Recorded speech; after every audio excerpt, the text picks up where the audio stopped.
দেখেন বুখারী শরীফের হাদিস, যুদ্ধের জন্য, বদরের যুদ্ধ, হুজুর সাল্লাল্লাহু আলাইহি ওয়াসাল্লাম সৈন্যদেরকে রিক্রুট করছেন, কিন্তু কথা বলতে গিয়ে রাসূল করিম সাল্লাল্লাহু আলাইহি ওয়াসাল্লাম দাওয়াত দিচ্ছেন, কিন্তু মনে মনে চিন্তাও করছেন যে সামান্য কিছু লোক, অস্ত্রপাতি কম, এই জিহাদের অবস্থাটা তারা কিভাবে নেবে। একজন যুবক সাহাবী দাঁড়ায় গেলেন, তার নাম মিকদাদ রাদিয়াল্লাহু তাআলা আনহু। যুবক, এই পৃথিবীতে যুবকদের ইসলামের সবচাইতে অবদান কাদের? চিল্লায় বলো। যুবকদের অবদান সবচাইতে বেশি। হযরত মিকদাদ রাদিয়াল্লাহু তাআলা আনহু তিনি দাঁড়ায় গেলেন, তিনি বললেন, ইমদি বিনা ইয়া রাসূলুল্লাহ হাইসুমা তাশা। হাদিস, হে রাসূল, আপনি আমাদেরকে নিয়ে চলুন। কত সৈন্য তারা আসতেছে, কত অস্ত্র নিয়ে আসতেছে, এটা আমাদের ভাববার বিষয় নয়। আপনি আমাদের নিয়ে চলুন, হাইসুমা তাশা, আয় হাইসুমা আমারাকাল্লাহ, আল্লাহ আপনাকে যেদিকে আমাদের নিয়ে যাইতে কয় আপনি সেই দিকে আমাদের নিয়ে চলুন। ইন্না লা নাকুলু লাকা কামা ক্বালা বনু ইসরাঈল লিমূসা আলাইহিস সালাম, ইযহাব আনতা ওয়া রাব্বুকা ফাকাতিলা ইন্না হাহুনা কায়িদুন। অর্থাৎ, হে রাসূল, আমরা বনি ইসরাইলের মতো বলবো না। শোনেন, আমরা বনি ইসরাইলের মতো বলবো না যে মুসা তুমি এবং তোমার আল্লাহ এই দুইজনে গিয়ে ফেরাউনের বিরুদ্ধে যুদ্ধ করো, আমরা যাবো না, আমরা বসে থাকবো। এই কথা আমরা বলবো না। আমরা মুসা আলাইহিস সালামের উম্মত নই, আমরা মুহাম্মদ সাল্লাল্লাহু আলাইহি ওয়াসাল্লামের উম্মত। বরং আমরা বলবো, বাল ইযহাব আনতা ওয়া রাব্বুকা ফাকাতিলা ইন্না মাকুমা মুকাতিলুন। বরং আমরা বলবো, আপনি চলুন,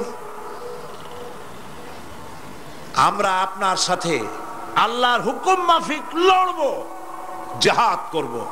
ততক্ষণ পর্যন্ত মা দামাত আইনুম মিন্না তাতাররাফ, যতক্ষণ পর্যন্ত আমাদের চোখের পাতা নড়তে থাকে ততক্ষণ আপনার সাথে থেকে কাফেরের বিরুদ্ধে লড়াই করে যাব।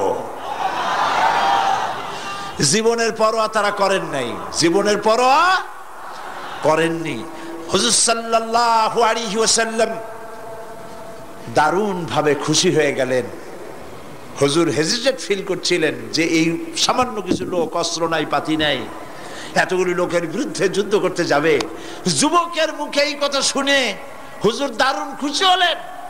আল্লাহর নবী বললেন, কুমু বিনা ইলা জান্নাতিন, জান্নাতুন আরদুহা কারদিস সামাওয়াতি ওয়াল আরদ।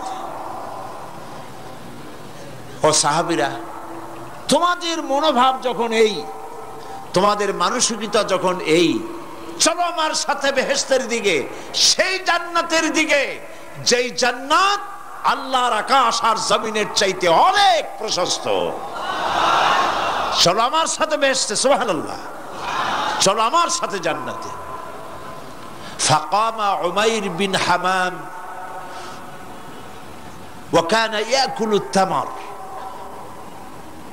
হযরত উমাইর নামক একজন যুবক দাঁড়ায় গেলেন এবং তিনি হাতে কতগুলি খরমা ছিল, সেই খরমাগুলি তিনি চিবোচ্ছিলেন। রাসূলুল্লাহর বক্তৃতা শুনতেছিলেন আর খরমা চাবাচ্ছিলেন।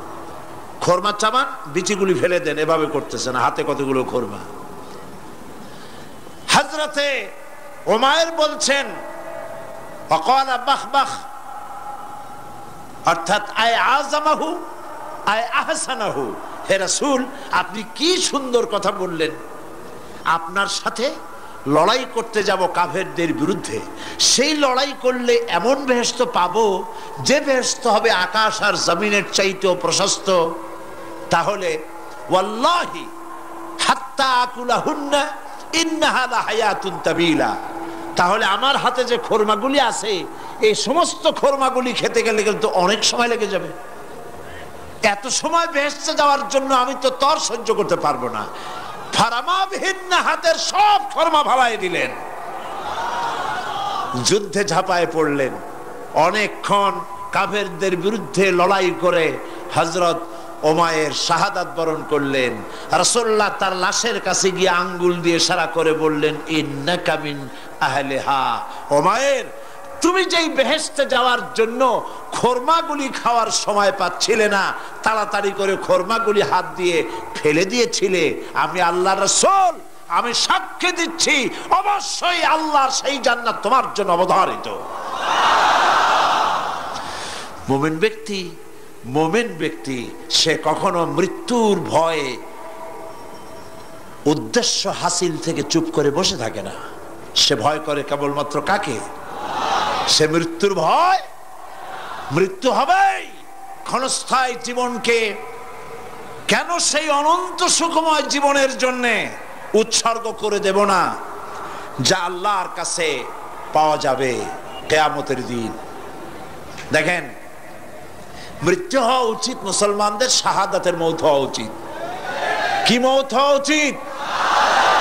আল্লাহকে আজকে প্রাণ খুলে বলি, আল্লাহ জীবন তো নিবাই, সুতরাং জীবন যখন নিবা, মৌতটা শাহাদাতের মৌত তুমি আমাদের দান করে দিও। কাপুরুষের মতো মরতে চাই না, শাহাদাতের মৌত চাই। সুবহানাল্লাহ বলেন, আমিন বলেন। মুমিন ব্যক্তি তার বড় ফায়দা, সে সাহসী হয়। সুবহানাল্লাহ বলেন। সুতরাং মুমিন ব্যক্তি সে সাহসী হবে। সে কখনো চিন্তা করবে না মৃত্যুর ভয়ের। উদ্দেশ্য হাসিলের জন্য হয় শরীরের পতন, না হয় মন্ত্রের সাধন, ডু অর ডাই। সে আল্লাহর জন্য তার জীবন দিতে প্রস্তুত থাকবে। কারণ আল্লাহ রাব্বুল আলামিন বলেছেন, ইন্নাল্লাহা আশতারা মিনাল মুমিনিনা আনফুসাহুম ওয়া আমওয়ালাহুম বিআন্না লাহুমুল জান্নাহ। আল্লাহ পাক বলেন, আমি আমার মুমিনের জান আর মালকে আমি খরিদ করে নিয়েছি, বিনিময়ে আমার বান্দাকে আমার জান্নাত দান করে দিয়েছি। জোরে কোন সুবহানাল্লাহ। মুমিনের জান আর মাল কে নিয়েছেন? বিনিময় কি দেবেন? জান্নাত দান করে দিবেন। এবং আমার জন্য বিশ্বাস রাখতে হবে, আমার জন্য যদি কোনো বুলেট এর উপরে আমার নাম লেখা থাকে, পৃথিবীর সমস্ত মানুষ আমাকে পাহারা দিয়ে সেই বুলেট থেকে আমাকে রক্ষা করতে পারবে না। আর যদি কোনো বুলেটে আমার নাম লেখা না থাকে, সারা পৃথিবীর সমস্ত মানুষ বৃষ্টির মতো গুলি বর্ষণ করলেও একটি গুলিও আমাকে বিদ্ধ করতে পারবে না। এটার নাম হলো ঈমান। এটার নাম কি? এই ঈমান পেলাম কোথায়? কোথায় পেলাম? কোরআন শরীফে। কোথায় পেয়েছি? আল্লাহ রাব্বুল আলামিন বলেন, ওয়ামা হুম বিদররিনা বিহি মিন আহাদিন ইল্লা বিইজনিল্লাহ। একথা সুস্পষ্ট, আল্লাহর অনুমতি ব্যতিরেকে বান্দার কোনো ক্ষতি সাধন কেউ করতে পারে না। জোরে বলেন সুবহানাল্লাহ। কেউ কারো কোনো ক্ষতি করতে পারবে না। যেটা ক্ষতি যদি কিছু থাকে কিসমতে, ওটা তো মুকদ্দার ছিল, তকদির ছিল, সেটাই হবে, এর বাইরে কিছুই হবে না। এই বিপদের পরে আল্লাহ পাক তার গোলামদের উপরে রহমত নাজিল করবেন ইনশাআল্লাহ। সুতরাং ঈমানদার লোকেরা, তাদেরকে আল্লাহ পাক বলছেন, কোনো ভয় নাই, কোনো চিন্তা নাই। যত বড় বিপদে পড়ো আমারে ডাকো, আমি ডাকের সাড়া দিয়ে দেব। সবাই আল্লাহরে ডাকেন। সুবহানাল্লাহ ওয়ালহামদুলিল্লাহ লা ইলাহা ইল্লাল্লাহ। জোরে পড়েন সুবহানাল্লাহ ওয়ালহামদুলিল্লাহ লা ইলাহা ইল্লাল্লাহ। সুবহানাল্লাহ ওয়ালহামদুলিল্লাহ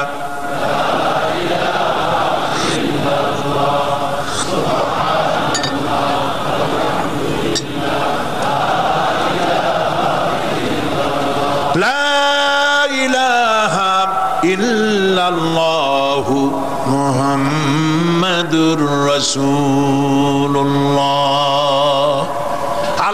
উপর ঈমান আনলে যত ফায়দা হয় এত ফায়দা দুনিয়ায় কোথাও নাই। সুবহানাল্লাহ। আল্লাহর উপর ঈমান আনার ৫ম নম্বরের ফায়দা কয়টা বলছি? 5টা বলছি। আপনাদের অসুবিধা হচ্ছে নাকি? তাড়াতাড়ি শেষ করতেছি। এবং মানসিক প্রশান্তি, আল্লাহর প্রতি একটা নির্ভরতা এবং আশার সৃষ্টি হয়ে যায়। সে কখনো নিরাশ হয় না। কারণ একটা মানুষ পাপ করলো, চুরি করেছে, ডাকাতি করেছে, জেনা করেছে, হত্যা করেছে, শয়তানি করেছে, বদমাশি করেছে, সব করেছে। এখন শয়তান তাকে ওয়াসওয়াসা দিতে পারে। সেই জন্য আল্লাহ রাব্বুল আলামিন বলেছেন, লা তাকনাতু মির রাহমাতিল্লাহ, বান্দারে আমার রহমত থেকে নিরাশ হয়ে যেও না। আল্লাহর রহমত, বান্দা তোমার গুনাহ কতটুকু? তোমার গুনাহ যদি হয় পাহাড় সমান, আমার রহমত আকাশ সমান। তোমার গুনাহ যদি হয়ে যায় আকাশ সমান, তাহলে আমার রহমত তো আমার আরশে আজিমকে ছাড়ায় গেছে। সুবহানাল্লাহ, সুবহানাল্লাহ বলুন। সুতরাং মুমিন বান্দার এই আশা থাকে। গুনাহ মানুষে করেই, গুনাহ করা স্বাভাবিক। আল্লাহ পাক বলেছেন, যে ব্যক্তি গুনাহ করে আর এরপরে আমার কাছে মাফ চায়, আমি তাকে ক্ষমা করে দেই, মাফ করে দিই। সুবহানাল্লাহ। 6টা বলবো। এ হলো 5ম নম্বর। তারপর আমরা দোয়া করব। দোয়ার দরকার আছে কিনা এই সময়?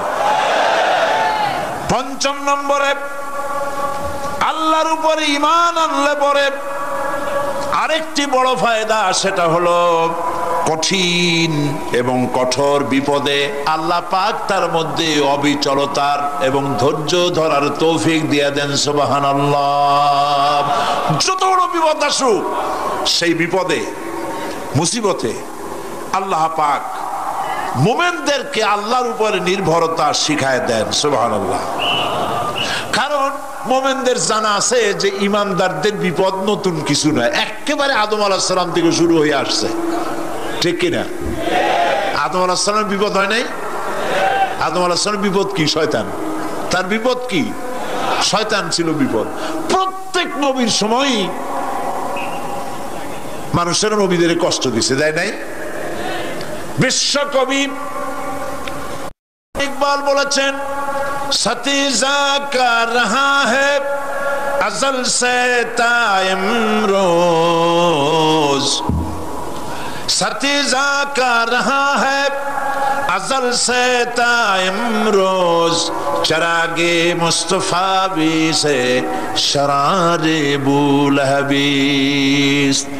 আবহমান কাল থেকে শুরু করে মুহাম্মদ সাল্লাল্লাহু আলাইহি ওয়াসাল্লামের চিরাগকে, নূরকে, ঈমানকে, ইসলামকে নিভায়ে দেওয়ার জন্য আবু জাহেলের গোষ্ঠীরা চিরকাল চেষ্টা করেছে। সব চেষ্টা কর্পূরের মতো উড়ে গেছে। মুহাম্মদ সাল্লাল্লাহু আলাইহি ওয়াসাল্লামের চিরাগ টিম টিম করে জ্বলতে রয়েছে। আল্লাহ পাক বলছেন, ইউরিদুনা লিইউতফিউ নূরাল্লাহি বিআফওয়াহিহিম ওয়াল্লাহু মুতিম্মু নূরিহি ওয়ালাউ কারিহাল কাফিরুন। ওরা চায় মুখের ফু দিয়া, কারা? কাফেররা। ইসলাম সহ্য করতে পারে না যারা, ওরা চায় মুখের ফু দিয়া আমার আলোটাকে নির্বাপিত করে দেবে। আল্লাহ পাক বলেন, ওয়াল্লাহু মুতিম্মু নূরি, আমি আমার নূরকে পূর্ণতা দান করব। তাতে কাফির বেঈমানদের মনের ভিতরে যত জ্বালা হোক, যন্ত্রণা হোক, ওদের কলজা যত পুড়ুক, ইসলাম তার বিজয় পতাকা নিয়ে উঠবে, কেউ ঠেকাতে পারবে না।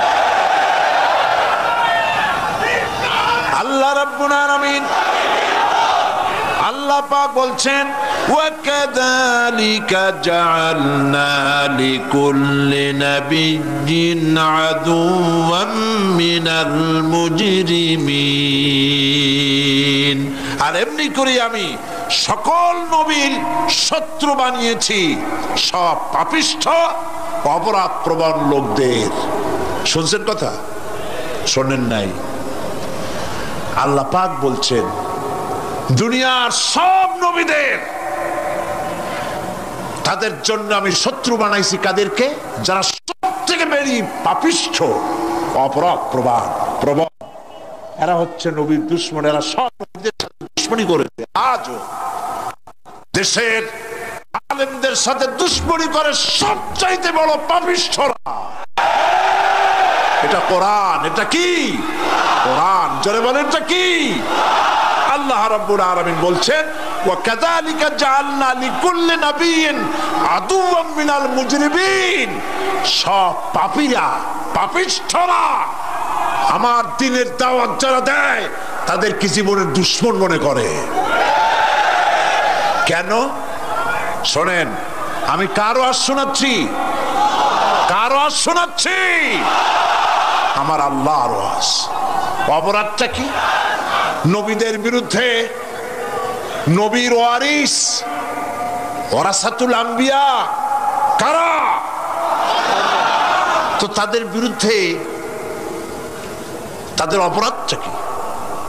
তাদের অপরাধ সম্পর্কে আল্লাহ নিজে বলেন ওয়ামা নাকামু মিনহুম ইল্লা আইয়ুমিনু বিল্লাহিল আজিজিল হামিদ। এদের বিরুদ্ধে অ্যাকশন নেওয়ার আর কোনো অপরাধ ওদের নাই। ওদের একমাত্র অপরাধ ওরা আল্লাহর জমিনে আল্লাহর আইন প্রতিষ্ঠা করতে চায়। এটাই হচ্ছে অপরাধ।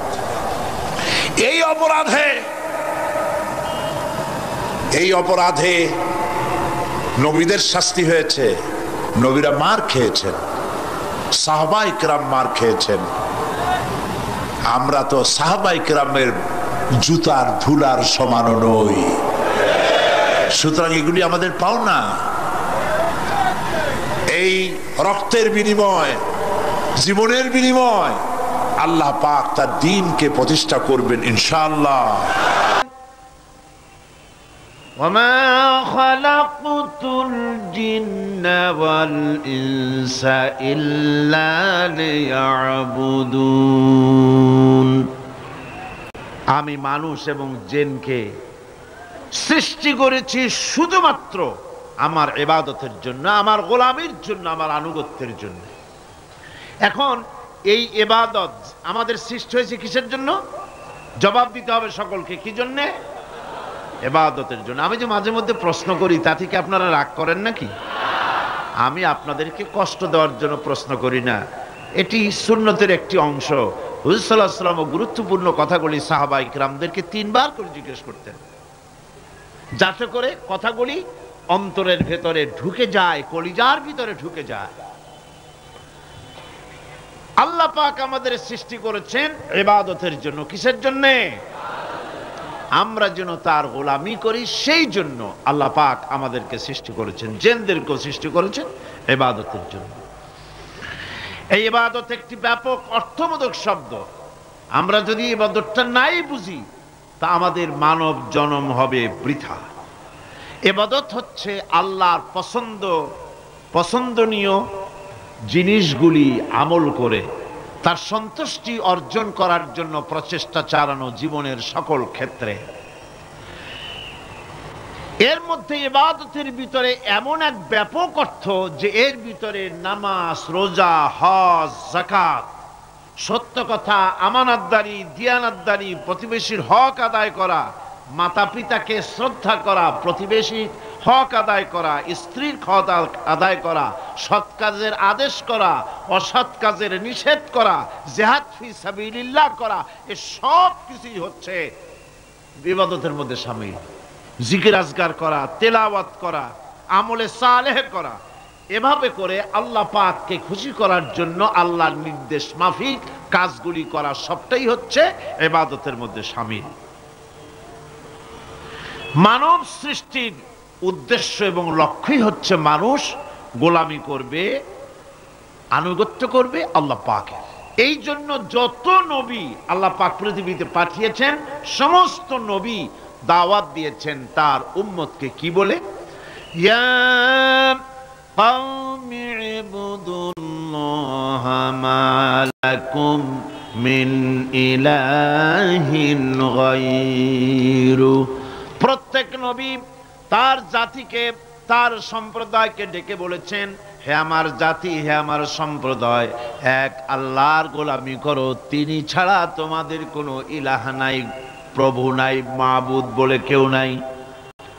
এভাবে করে কোরআনে কারীম একজন একজন করে নবীদের নাম উচ্চারণ করে আল্লাহ পাক শুনিয়ে দিলেন, শোনো, লাকাদ আরসালনা নূহান ইলা কওমিহি ফাকালা ইয়া কওমি ইবুদুল্লাহা মা লাকুম মিন ইলাহিন গায়রু। আল্লাহ পাক বলেন, আমি নূহ আলাইহিস সালামকে তার কওমের জন্য নবী করে পাঠালাম, আর নূহ আলাইহিস সালাম তার জাতিকে ডেকে বললেন, ও আমার জাতি, ও আমার সম্প্রদায়, এক আল্লাহর গোলামি করো, তিনি ছাড়া তোমাদের কোনো রব নাই, ইলাহ নাই, মাবুদ নাই। হুদ আলাইহিস সালাম সম্পর্কে আল্লাহ পাক বলছেন, ওয়াইলা আদিন আখাহুম হুদান ক্বালা ইয়া কওমি ইবুদুল্লাহা মা লাকুম মিন ইলাহিন গায়রু।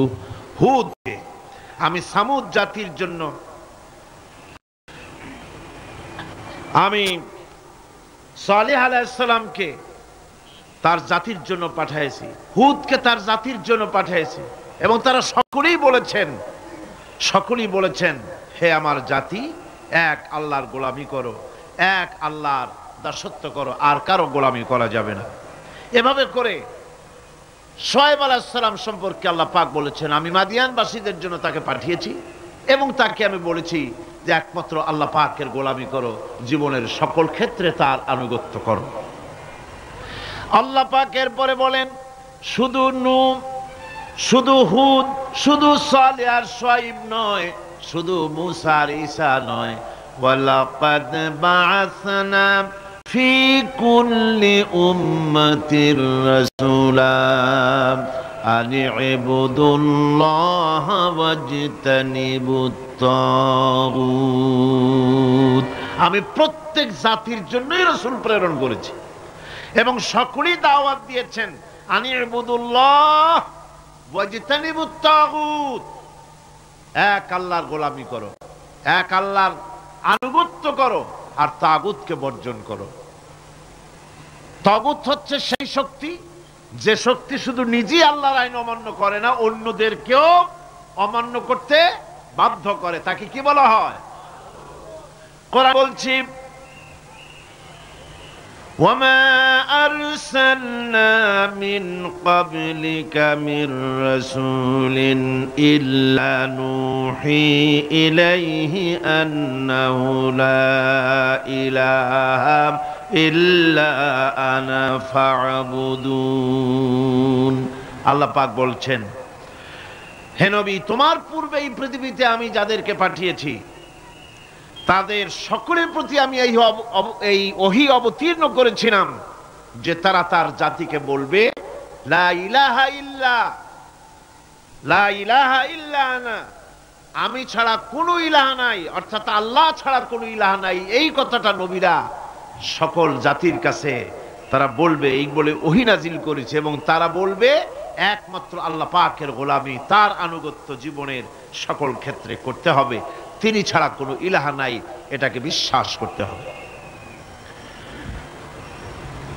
মেরাজ উপলক্ষে আল্লাহ পাক রাসূল করিম সাল্লাল্লাহু আলাইহি ওয়াসাল্লামকে যে পেগাম দিয়েছিলেন, যে হাদিয়া দিয়েছিলেন, যে 14টি পেগাম ছিল, তার মধ্যে প্রথম পেগাম যেটা ছিল সে ছিল কি, ওয়াকাদা রাব্বুকা আল্লা তা'বুদু ইল্লা ইয়্যাহু ওয়া বিল ওয়ালিদাইনি ইহসানা।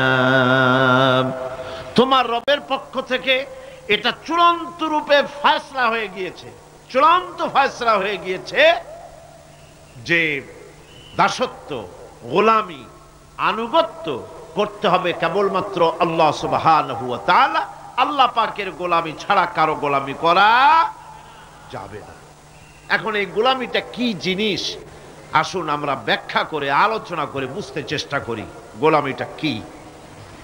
এটি হচ্ছে, এটা মানুষের একটা স্বভাবজাত প্রবৃত্তি। মানুষের সামনে মানুষ কারো না কারো আনুগত্য করতে চায়। এটা তার রুহের মধ্যে, তার রক্তের মধ্যে, তার দেহের মধ্যে এটা মিশ্রিত রয়েছে। যেমন মানুষ ক্ষুধা লাগলে ক্ষুধা নিবৃত্ত করার জন্য আহারের আশ্রয় গ্রহণ করে, ঠান্ডা লাগলে শীত বস্ত্রের আশ্রয় নেয়, ক্ষুধা লাগলে খাদ্যের আশ্রয় নেয়, গরম লাগলে বৃষ্টি হলে ঘরের মধ্যে আশ্রয় নেয়, মনের ভাষা ব্যক্ত করার জন্যে, মনের কথা ভাবের আদান প্রদান করার জন্য ভাষার আশ্রয় গ্রহণ করে। ঠিক এগুলি যেমন তার সহজাত প্রবৃত্তি, ঠিক অনুরূপ ভাবে উপাসনার প্রেরণা তার মধ্যে স্বাভাবিকভাবেই উপাসনার প্রেরণা তার মধ্যে ঢুকিয়ে দেওয়া রয়েছে। কারো না কারোর সামনে তার মাথা নত করা এটি একটি স্বাভাবিক প্রেরণা। ইবাদতের ধারণা প্রকৃতপক্ষে এটি একটি ব্যাপক ধারণা। এর প্রথমে এটাকে দুই ভাগে ভাগ করা যায়, একটা হচ্ছে বন্দিগি এবং আনুগত্য, আর একটা হচ্ছে পূজা বা অর্চনা। বন্দিগি এবং আনুগত্যের ব্যাপারটা হচ্ছে যে উচ্চতর কোনো একটি সত্তার সামনে মাথা নত করে দেওয়া, যেটাকে আরবিতে বলা হয় ইজহারে তাজাল্লুল, নিজেকে ছোট করা, নিজেকে ছোট করা। এই নিজেকে ছোট করাটা এটা কিন্তু আল্লাহ পাক ছাড়া কারোর সামনে মাথা নত করা, কথা বুঝেন না নাকি? আল্লাহ ছাড়া কারোর সামনে মাথা নত করা যাবে না। সুতরাং আজ ইজহার তাজাল্লুল, মানুষ নিজেকে ছোট করবে কেবলমাত্র আল্লাহর কাছে। কার কাছে? আল্লাহ ছাড়া কারোর সামনে মানুষ মাথা নত করতে পারবে না। এমনকি আমার দেশের কোর্টগুলিতে জজ সাহেবদেরকে বলা হয় মিলর্ড, আমার প্রভু। ব্রিটিশের শেখানো কথা, কোন মুসলমান উকিলের এমন কথা বলা উচিত নয়, জায়েজ নয়, হারাম। এ ধরনের কাস্টমস, এ ধরনের ট্র্যাডিশন উৎখাত করা উচিত। মাননীয় স্পিকার, মাননীয় জজ সাহেব, সম্মানিত জজ সাহেব এভাবে বলতে পারে, কিন্তু আমার প্রভু, প্রভু তো মুসলমানের একজন। প্রভু কয়জন? তার নাম কি? এই 4-5 জনে কইলেন আল্লাহ। আল্লাহর নাম নিতে দুঃখ লাগে, ভয় করে, লজ্জা করে, চিল্লা এখন প্রভু কে? আল্লাহ সুবহানাহু ওয়া তাআলা। সুতরাং তার সামনে মাথা নত করতে হবে। এখন বন্দিগি বা আনুগত্য, আমি এই জিনিসটা একটা দৃষ্টান্তের মাঝে আপনাদের সামনে পেশ করতে চাই। খুবই গুরুত্বপূর্ণ বিষয়, আপনারা শুনলে আশা করি আল্লাহ পাক আমাদেরকে ফায়দা দান করবেন। আমি দোয়া চাই এই গুরুত্বপূর্ণ বিষয়টি যেন গুছিয়ে আপনাদের সামনে পেশ করতে পারি, আল্লাহ পাক যেন তৌফিক দান করেন। এই আনুগত্যটার একটা দৃষ্টান্ত এভাবে দেওয়া যায়, যেমন চাকর মনিবের আনুগত্য করে। চাকর কার আনুগত্য করে? মনিবের। মনিব যা বলে চাকর সেগুলিকে মান্য করে। এটাকে আরেকটু বড় করে যদি দেখতে চান তাহলে এভাবে বলা যায়, জনগণ, একটা দেশের জনগণ সরকারের আনুগত্য করে। সরকার যা বলে সরকারের আনুগত্য করে। মানুষ তার নিজের অজান্তেও কোর্টে, কাছারিতে, আদালতে, রাস্তায়, নৌকায়, স্টিমারে, প্লেনে, শিক্ষাঙ্গনে, সর্বত্র একটি দেশের জনগণ একটা সরকারের আইন নিজের অজান্তেই মেশিনের মতো পালন করে চলে, ঠিক কিনা? এই দৃষ্টিতে যে পরিমাণ লোক কোন সরকারের কর্তৃত্ব সীমায় বাস করে এবং তার আইনের অনুবর্তন করে, তাদের সম্পর্কে আমরা বলতে পারি জনগণ অমুক সরকারের আনুগত্য করছে।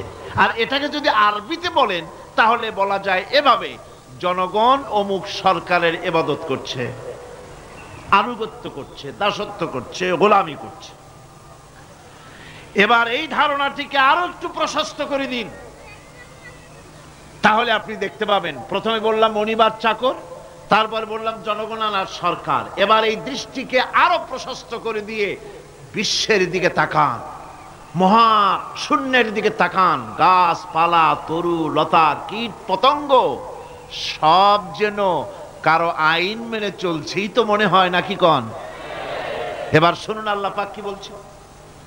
আল্লাহ রাব্বুল আলামিন বলেন, আফাগায়রা দীনিল্লাহি ইয়াবগুন ওয়ালাহু আসলামা মান ফিস সামাওয়াতি ওয়াল আরদি তাওআন ওয়া কারহা। আফাগায়রা দীনিল্লাহি ইয়াবগুন, তোমরা কি আমার দেওয়া জীবন ব্যবস্থাকে ছেড়ে দিয়ে অন্যের তৈরি করা কোনো ব্যবস্থা তালাশ করো? ওয়ালাহু আসলামা মান ফিস সামাওয়াতি ওয়াল আরদ, অথচ আকাশে যা আছে, জমিনে যা আছে, সব কিছু আনুগত্যের মস্তক আমার সামনে মাথা নত করে দিয়েছে। সুবহানাল্লাহি ওয়া বিহামদিহি, ঠিক কি না? একটি ধূলি কণা থেকে শুরু করে নক্ষত্র লোক অবধি যা কিছু আমরা দেখতে পাই, যা দেখি না, সব হুকুম মানে কার? এই আইনের বিরুদ্ধাচরণ করার ক্ষমতা কারো নাই। এটাকে বলা যায় গোটা বিশ্ব চরাচর আনুগত্য করছে, গোলামি করছে, ইবাদত করছে, কার করছে? আল্লাহ পাকের। এটা